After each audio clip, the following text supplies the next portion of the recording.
Bonjour tout le monde, welcome everybody. Avant le début de la saison, la LHMQ en a profité pour offrir une formation à tous les joueurs recrues du circuit Cecchini. Je pense que c'est très important. Je pense qu'on laisse évidemment les directeurs gérants et les entraîneurs-chefs et tous les entraîneurs s'occuper de ce qui est sur la glace.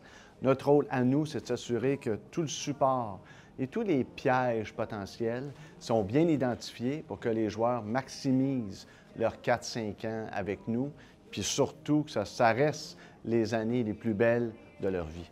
Les journées de formation ont été organisées par Jean-Baptiste Bertrand. Puis le responsable du programme de soutien.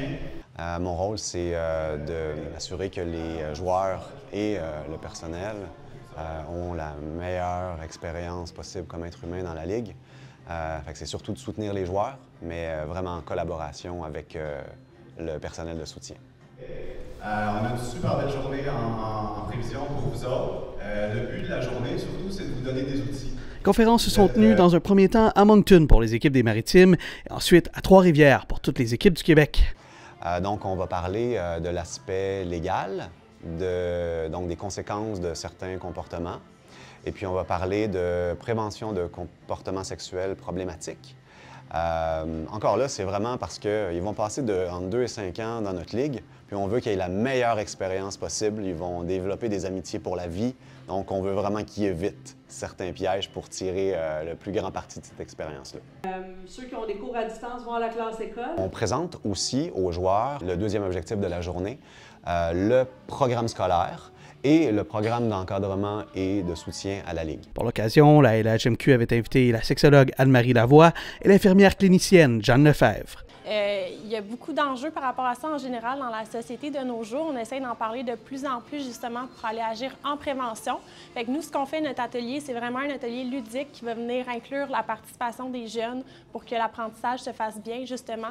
Le but, c'est vraiment pas d'aller moraliser personne, mais au contraire, c'est d'aller comprendre c'est quoi les bases de tout ça puis comment on peut faire pour avoir des comportements sécuritaires, safe dans nos relations en général puis avec les autres. Donc, on a aussi parlé de la communication, du respect.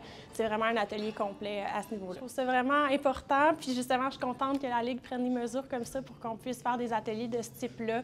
C'est toujours bien plaisant aussi, les jeunes sont allumés, ils sont participatifs, donc c'est vraiment une belle expérience en général. Pour le côté légal, c'est le procureur aux poursuites criminelles et pénales, Steve Baribeau, et l'avocat criminaliste et ancien joueur de la LHMQ, Olivier Morin, qui sont venus parler aux jeunes joueurs. Ce qui était important pour moi, c'était pas leur apprendre le droit, le livre, le droit, le code criminel. C'est une façon pour eux de l'interpréter parce qu'ils sont capables.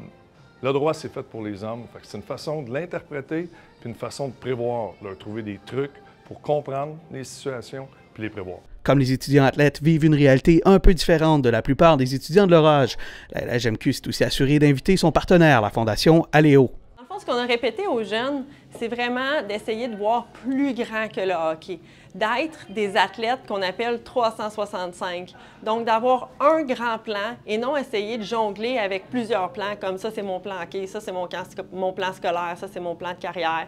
Donc, il faut que tout soit dans un grand plan pour qu'on se sente plus fort comme individu.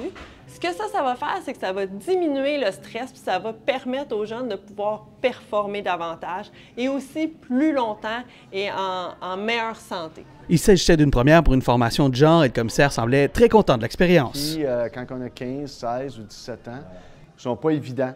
Absorber tout ça, comprendre tout ça. C'est pas tout le monde qui suit l'actualité aussi à cet âge-là. Alors, je pense que les réactions que je vois sont bonnes. Je pense que c'est aussi le genre de journée où il y a beaucoup de commentaires que tu ne saisis pas tout aujourd'hui, mais que tu vas réaliser l'impact plus tard. Puis c'est pour ça qu'on était content d'avoir les parents qui peuvent assister virtuellement. J'espère que la discussion va se poursuivre en ce sens-là. L'expérience tout aussi satisfaisante pour les joueurs. C'est sûr qu'on évolue dans un contexte particulier, puis c'est pour ça que c'est vraiment une belle occasion d'avoir des personnes qui travaillent dans le monde de la santé, du droit, peu importe, qui nous apportent des très bonnes valeurs, puis leur expérience que nous en partagent un petit peu, mais qu'est-ce qui peut changer gros dans une jeune carrière, là. One last challenge, maybe that you guys want to share? Les joueurs n'ont toutefois pas été les seuls à recevoir des formations parce que la Ligue de hockey junior Maritime Québec a aussi invité les directeurs généraux, les entraîneurs et les thérapeutes sportifs à suivre les formations, cette fois à Pointe-Claire. C'est annuel maintenant, c'est dans l'objectif de discuter de comment on peut, d'un côté, améliorer les choses, mais aussi donner des outils donner des outils à nos entraîneurs, donner des outils à nos intervenants par rapport à leur rôle, leur responsabilité, parce que nous, on croit profondément que si on donne ces outils-là puis on aide nos intervenants, bien, inévitablement, on va aider nos joueurs parce qu'ils vont devenir des meilleurs intervenants. Alors aujourd'hui, on a abordé, comment gérer le stress, comment gérer la performance à partir de nos intervenants. Ça, c'est un aspect qu'on parle.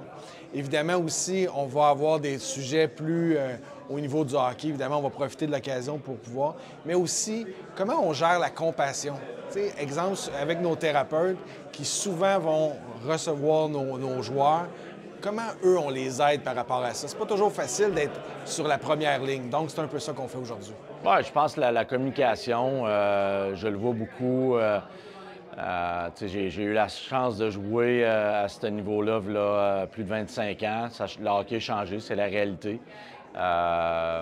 Puis tu te rends compte que les jeunes, il y a pas, quand je parle de communication, tu peux pas trop communiquer. Je pense que même si tu communiques peut-être plus, tu te donnes encore peut-être des fois trop d'informations, mais tu n'en donnes pas trop. Je pense que c'est la réalité maintenant. Nos jeunes sont comme ça.